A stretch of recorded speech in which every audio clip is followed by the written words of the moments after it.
আজকে আমি যেই কথাগুলো বলার জন্য এই ভিডিওটা অন করেছি, সেই কথাগুলো বলাটা হয়তো সময় নষ্ট,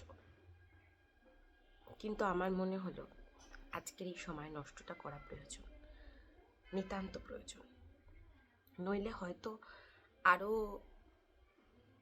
নিজের মানবিক অবক্ষয় ঘটবে, নিজের সুস্থ বিকাশের বিলম্ব ঘটবে।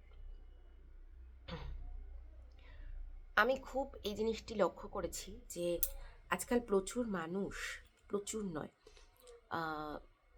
যতজন মানুষের সঙ্গে আপনার দেখা হবে, সাক্ষাৎ হবে বা সোশ্যাল মিডিয়া আরও সংখ্যাটি বেশি, তাদের মধ্যে সকলেই ক্রিটিক, আসলে সমালোচক যাকে বলে। কিন্তু সেই সমালোচনার মধ্যে তাদের না আছে কোনো প্রজ্ঞা, এবং যে বিষয়টিতে তারা সমালোচনা করছে সে বিষয়টির উপর না আছে কোনো সাম্যক জ্ঞান, কিছুই না। সুতরাং আমি এই কথাটি প্রচণ্ডভাবে বিশ্বাস করি যে কোনো বিষয়ের সমালোচনা, সেটাকেই আমি সমালোচনা বলে গ্রহণ করব বা অ্যাকসেপ্ট করব, বা সেটাকেই আমি মানব যেটার মধ্যে সুস্থতার লক্ষণ আছে, যেটা আমাকে সমৃদ্ধ করবে, বা যেই সমালোচনার থেকে কোনো রসদ পাওয়া যাবে যা নিজেকে উন্নত করার বা বিষয়টি সম্বন্ধে আরও জানার, বা আদপে সেটার দ্বারা কোনো ভুল সংশোধনের চেষ্টা, বা তার মধ্যে সেই সমালোচনার মধ্যে কোনো উন্নততর মানসিকতার বা আরও উন্নতির কোনো দিক বা লক্ষণ থাকবে, সেটাকে আমি সমালোচনা বলে মনে করি, বা গঠনমূলক সমালোচনা বলে মনে করি।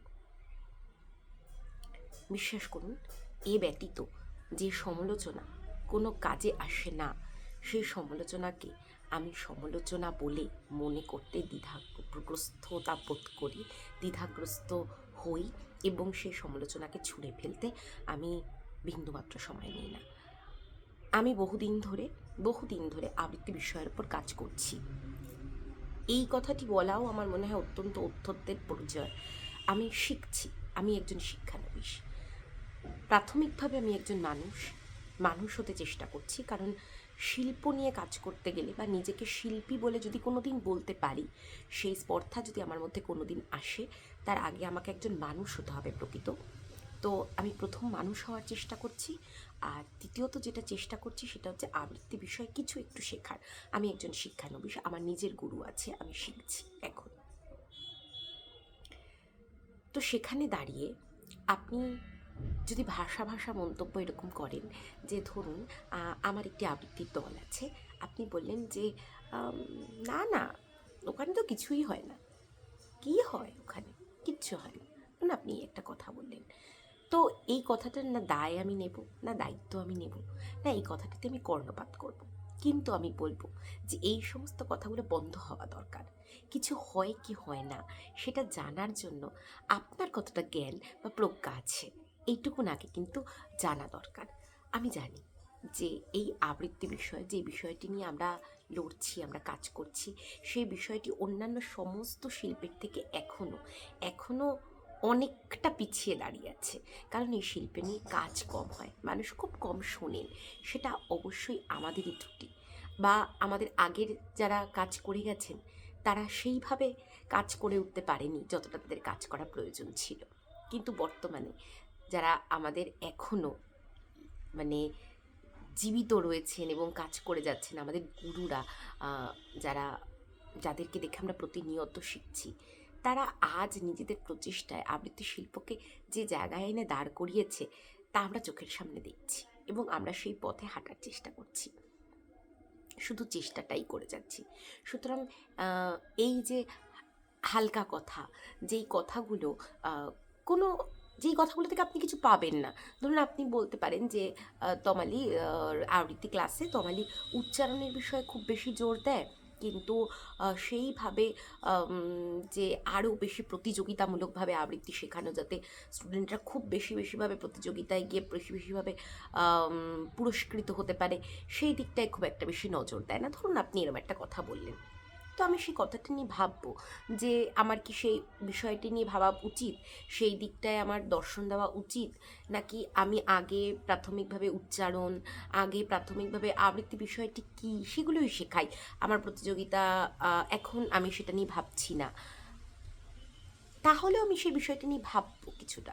কিন্তু আপনার সমালোচনা যদি এটা হয় যে না না কিছু তো হয় না, বা কিছু এই বা ওরকম অমুক তমুক, যেই সমালোচনা থেকে আদতেও কোনো কথা উঠে আসে না, শুধুমাত্র কিছু নিম্ন মানসিকতা, নিম্ন রুচি এবং হিংসার পরিচয় বাদে, তো সেই সমালোচনা আমি গ্রহণ করি না। সেই সমালোচনাকে আমি ছুঁড়ে ফেলে দিই। ভুল বলে ফেললাম, সেই সমালোচনাকে আমি ছুঁড়ে ফেলে দিই। আমি নিজে ছাঁকনি হিসেবে আমার কাজকে প্রচুর সমালোচনা করে থাকি, প্রচুর প্রচুর প্রচুর, এবং আমি নিজে জানি আমার নিজের এখনও শেখা বহু বাকি, এবং আমার মধ্যে শেখার প্রচুর খিদে আছে, আপনি বিশ্বাস করুন। তাই প্রকৃত যারা আমাকে শেখাতে পারে বলে আমি মনে করব, বা প্রকৃত যাদের কাছ থেকে আমার কিছু নেওয়ার আছে বলে আমি মনে করি, আমি না দু হাত পেতে তাদের কাছে বসে থাকতে পারি। হাত মানে পা জোর করে দু হাত পেতে আমি সারা দিন রাত সেখানে উবু হয়ে বসে থাকতে পারি কিছু শেখার জন্য। কিন্তু বিশ্বাস করুন, আপনার এই আত্মজাহির আর আপনার এই অন্যকে নিচু করা, বা যেখানে এসে দাঁড়ায় যে কোনো মানুষ কাজ করছে, একে আমি সুস্থভাবে কাজ করতে দিতে পারি না। কারণ আমার অসুস্থ মানসিকতা মনে করে যে কোনো মানুষ কাজ করছে, কোনো মানুষ এগোচ্ছে, কোনো মানুষের অগ্রগতি, কোনো মানুষের প্রগতি, কোনো মানুষের অর্জন, কোনো মানুষের ভালো থাকাকে আমি মেনেই নিতে পারি না। এর জন্য আমি তাকে বিরক্ত করার জন্য, তাকে মানসিক যন্ত্রণায় ফেলার জন্য তার সম্বন্ধে কিছু না কিছু বলে যাব, কিছু না কিছু করতে থাকবো। এটা তো আসতেই থাকে, এটা আমরা জানি। আমাদের পরিবেশ পরিস্থিতি তো খুব অসুস্থ হয়ে পড়েছে, সুস্থ মানুষের খুব অভাব আমাদের এখন বর্তমানে। তবু আমি যে কজন মানুষকে অর্জন করেছি আমার জীবনে, যাদেরকে আমি সম্মান করি, সমীহ করি, আমি জীবন থেকে তাদের কাছে ঋণী। কিন্তু এই যে অসুস্থ মানুষেরা পথ চলতে চলতে, যখনই তুমি অগ্রগতির পথে এগোবে, এরকম অসুস্থ মানুষদের সঙ্গে তো আমাদের দেখা সাক্ষাৎ হতেই থাকে, বাড়তেই থাকে এদের আনাগোনা জীবনে। তো এই যে আপনার অসুস্থ মানসিকতা, যে মানসিকতা শুধু এটাই প্রকাশ করে যে ও এগোচ্ছে, ওকে আমি এগোতে দেবো না, ওর মানসিক অশান্তির কারণ আমি হব, এবং শুধু এটাই বলবে এটা ভুল, এটা ভুল, এটা ঠিক, এটা না, এটা এই, ওটা ওই, এগুলো শুধু করার কারণই হচ্ছে বিরক্ত করা, এর কোনো কারণ নেই। তো বিশ্বাস করুন, আপনাদের মতন মানুষকে আমি ছুঁড়ে ফেলতে জানি, এবং আমি ছুঁড়েই ফেলি। আমার জীবনে কোনো দরকার নেই অহেতুক জ্ঞান, অহেতুক সাজেশন, অহেতুক বিড়ম্বনা, এগুলো কোনো কিছুরই দরকার নেই। কারণ আপনি যখনই আপনার এই অসুস্থ মানসিকতা নিয়ে কোনো জায়গায় জাহির হন না, এবং নিজেকে প্রকাশ করতে চেষ্টা করেন যে আপনি জ্ঞানে একেবারে পরিপূর্ণ, আপনি সমস্ত জানেন, অথচ আপনার মধ্যে সেই বিষয়ে কোনো প্রজ্ঞা, কোনো জ্ঞান কিছুই নেই, সেই রকম মানুষ প্রথমেই কোনো গুরু হওয়ার জন্য, গুরু কথাটি তো অনেক বড়, প্রথমেই কাউকে কিছু শেখানোর জন্য একদম অপারগ হয়ে যায়। সে তার ভিতরে কাউকে কিছু শেখাতে পারে, এই যে সত্তাটাকে সে কখন যে গিয়ে দাহ করে আসে শ্মশানে, সেটা সে নিজেও জানে না।